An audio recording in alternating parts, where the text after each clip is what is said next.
வீரயுகநாயகன் வேள்பாரி பாகம் 33. இப்போ வள்ளி கூப்பிட்டுட்டு போன இடத்துக்கு நம்ம முருகன் போய் நிற்கிறான். பார்த்த உடனே பயங்கரமாக சர்ப்ரைஸ் ஆயிடுறான். இந்த மாதிரி இடத்த அவன் பார்த்ததே இல்லை. என்ன இடம் அப்படின்னு சொல்லி பார்த்தோம்னா, 3 பக்கமும் பெரிய மலைகள் பார்த்தோன்னா சூழப்பட்டிருக்கு. நடுவில் மட்டும் பார்த்தோன்னா வெட்ட வெளியாக இருக்குது. அந்த இடம் எப்படி இருந்துச்சுன்னா, 4 பக்கமும் மலைகள் கவர்ந்து நடுவில் மட்டும் வெட்ட வெளி இருந்துச்சுன்னா எப்படி இருக்கும், அந்த மாதிரி காணப்பட்டிருக்கு. அந்த வெட்ட வெளியிலையுமே பார்த்தீங்கன்னா நிறைய இடங்கள்ல, அதாவது ஆளை விட அதிக உயரமான புற்கள் பார்த்தோன்னா வளர்ந்துருக்கு.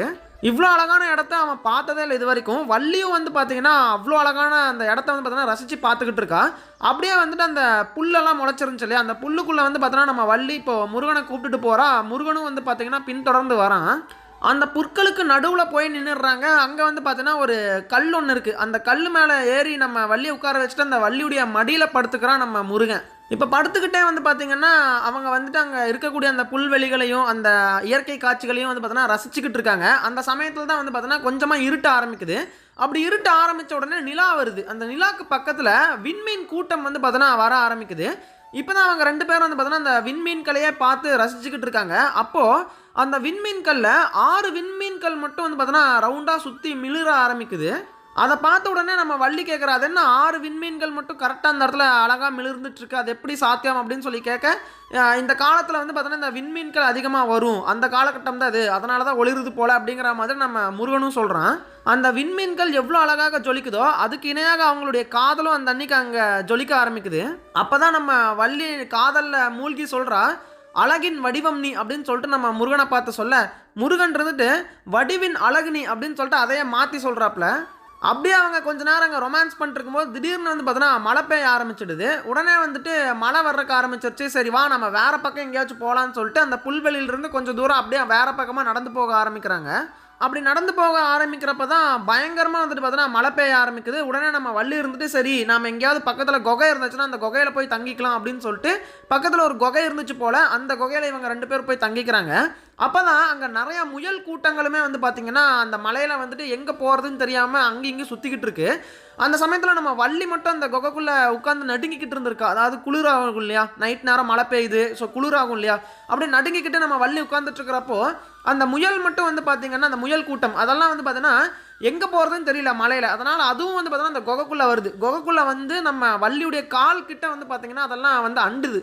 அப்போ தான் நம்ம முருகன் அந்த முயல்களை பார்த்து சொல்கிறாப்புல, முயல்களே நீ அந்த வள்ளிக்கிட்ட போகாதீங்க, அப்புறம் வள்ளிக்கிட்ட போனீங்கன்னா உங்களால் மறுபடியும் வரவே முடியாது திரும்ப அப்படிங்கிற மாதிரி சொல்கிறாங்க. அதுக்கு நம்ம வள்ளியுமே பார்த்தீங்கன்னா சிரிச்சுக்கிட்டே அந்த இடத்த அப்படியே ரசிச்சுக்கிட்டு இருக்காங்கங்க.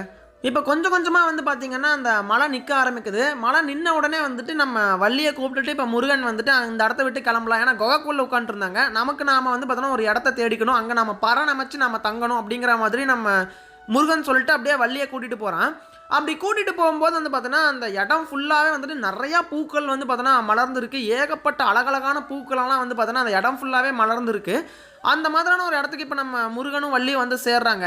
அப்படியே பார்த்தீங்கன்னா அங்கேயே ஒரு பரன்மே அமைக்கிறாரு நம்ம முருகன். அதாவது ஒரு மரத்தின் மேலே ஒரு பரண் மாதிரி அமைச்சு அந்த பரண் மேலே இப்போ நம்ம வள்ளியை முருகன் கூட்டிகிட்டு போகிறாரு. அந்த பரன்லேருந்து பார்த்தா கடல் தெரியுது. அதாவது பீச் இருக்கு இல்லையா, கடற்கரை, அது பார்த்தோன்னா அழகாகவே தெரியுது. அந்த கடலும் அந்த கடற்கரையும் சேரக்கூடிய இடம், அந்த அலைகளெல்லாம் அழகாகவே தெரியும். அந்த மாதிரியான ஒரு இடமா பார்த்து நம்மால் பரண் அமைக்கிறாரு முருகன்.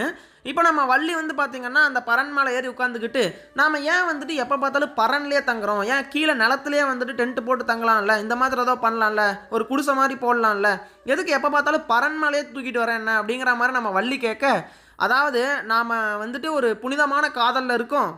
அப்படி இருக்கும்போது நம்ம தரையில் இருந்தால் தரையினுடைய பலம் குறைஞ்சி போயிடும். இதுவே நம்ம வானத்தில் இருந்தோம்னா வானத்தினுடைய பலமும் குறைஞ்சி போயிடும். அதனால் வானமும் இல்லாமல் தரையும் இல்லாமல் அது ஒரு மாதிரி நடுவில் பார்த்தோன்னா நம்ம இருக்கணும், அப்போ தான் கரெக்டாக இருக்கும் அப்படிங்கிற மாதிரி ஒரு விளக்கத்தை சொல்கிறாப்புல. வள்ளியும் பார்த்தோன்னா அதை கேட்டுட்டு வேறு எதுவும் பேச முடியாமல் அமைதியாக இருந்துடுறாங்க. அதுக்கப்புறமா இப்போ அவங்க பரண் மேலே உட்காந்துக்கிட்டு இருக்காங்களா, அங்கிருந்து பார்த்தா அந்த கடலும் அந்த கடற்கரையும் ரொம்ப அழகாகவே தெரியுது. அப்போ தான் ஏன் இந்த கடல் அந்த கரையோடு நின்றுது, அதை தாண்டி ஏன் அந்த அலைகள் வரமாட்டேங்குது அப்படின்னு சொல்லிட்டு நம்ம வள்ளி கேட்க, ஏன்னா அதுதான் காதல், கடல் கடற்கரை மேலே எவ்வளோ காதல் வச்சுருக்கு பாரு, அதை தாண்டி வரமாட்டேங்குது பாரு அப்படின்னு சொல்லிட்டு முருகன் பதில் சொல்கிறாரு. அதுக்கு நம்ம வள்ளி அப்போ உலகத்திலே அழகான காதல் கடலும் கடற்கரையும் தானா அப்படிங்கிற மாதிரி கேட்க, அப்போ நம்ம முருகன் கிட்ட பதில் இல்லை. ஏன்னா தன்னை விட அந்த கடல் அதிகமாக காதலிக்குதோ அப்படிங்கிற மாதிரி முருகன் நினச்சிக்கிட்டு பதில் பேசாமல் விட்டுடுறாரு. அப்போ தான் அவங்க 2 பேரும் அப்படியே வந்துட்டு அந்த பரன்லேயே படுத்துக்கிட்டு பேசிக்கிறதுக்கு ஆரம்பிக்கிறாங்க. அப்போ நம்ம வள்ளி கேட்குறாங்க, எவ்வளோ அழகான இந்த பூக்களெல்லாம் எப்படி அழகா முளைச்சிருக்கு, இதுக்கெல்லாம் என்ன காரணம், எப்படி இந்த இடம் ஃபுல்லாக இவ்வளோ பூக்கள் வந்துச்சு அப்படிங்கிற மாதிரி கேட்க, அப்போ தான் நம்ம முருகன் ஒரு விஷயத்த யோசிக்கிறோம். என்ன அப்படின்னா, நம்ம வள்ளியும் முருகனும் வந்துட்டு பார்த்தீங்கன்னா அந்த குகையிலிருந்து இந்த கடற்கரை பக்கத்தில் நடந்து வந்தாங்க இல்லையா, அப்படி நடந்து வர்றப்ப ஏகப்பட்ட பூக்கள் பூத்து இருந்துச்சு. அந்த பூக்களில் செங்காந்தல் மலர் அப்படின்னு சொல்லிட்டு ஒரு மலர் இருக்குமா, அந்த மலர் வந்து பார்த்தீங்கன்னா ரொம்ப அழகாகவே பூத்து இருந்துச்சு. அப்போ நம்ம முருகனும் வள்ளியும் வந்துட்டு பார்த்தீங்கன்னா கிட்ட போய் பார்க்குறப்போ வானத்தில் எப்படி 6 விண்மீன்கள் அழகாக வந்து பார்த்தீங்கன்னா ரவுண்டாக ஜொலிச்சிச்சு இல்லையா, அதே மாதிரி அந்த பூக்கள்லேயுமே வந்து பார்த்தீங்கன்னா 6 இதழ்கள் இருந்துச்சாமா. அந்த செங்காந்தல் மலரில் வந்துட்டு 6 இதழ்கள் இருந்திருக்கு. அந்த 6 இதழ்களும் அந்த 6 விண்மீன்கள் மாதிரியே வந்து பார்த்தீங்கன்னா இதுவும் ஜொலிச்சிருக்கு. அப்போ அந்த விண்மீன்களுக்கும் பூவுக்கும் வந்து பார்த்தீங்கன்னா ஏதோ சம்மந்தம் இருக்குமோ அப்படிங்கிற மாதிரி யோசிச்சிருக்காரு நம்ம முருகன். அப்படியே அந்த பூவையும் பறித்து இந்த அழகான பூ உன்னுடைய தலையில் இருந்தால் நல்லா இருக்கும்னு சொல்லிட்டு வள்ளி கையிலையும் கொடுத்துருக்காரு நம்ம முருகன்.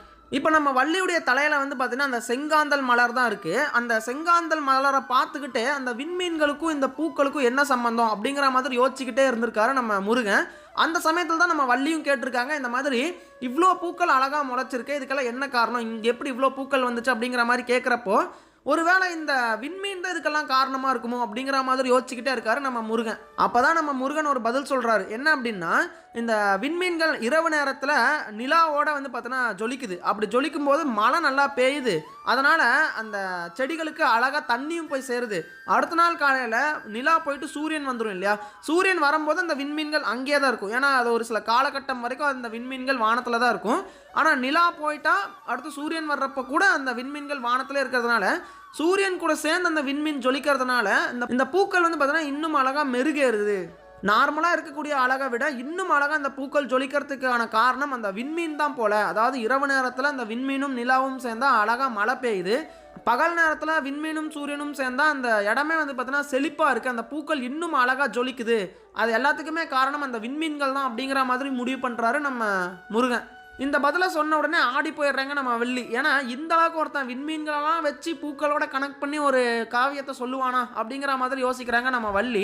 சரி, அந்த விண்மீனுக்கு என்ன பேர் வைக்கலாம் அப்படின்னு சொல்லிட்டு நம்ம முருகன் கேட்க, அதையும் நீயா சொல்லிடுன்னு சொல்லிட்டு நம்ம வள்ளி சொல்கிறாங்க. அப்போ தான் இந்த விண்மீன்களும் அந்த கார் மேகமும் சேர்ந்தாதான் வந்துட்டு பார்த்தீங்கன்னா மழை அழகாக பெய்யுது. அதனாலேயே இதுக்கு கார்த்தி அப்படின்னு சொல்லிட்டு நம்ம பேர் வச்சுருவோம் அப்படின்னு சொல்லிட்டு நம்ம முருகன் வந்து முடிவு பண்ணுறாரு.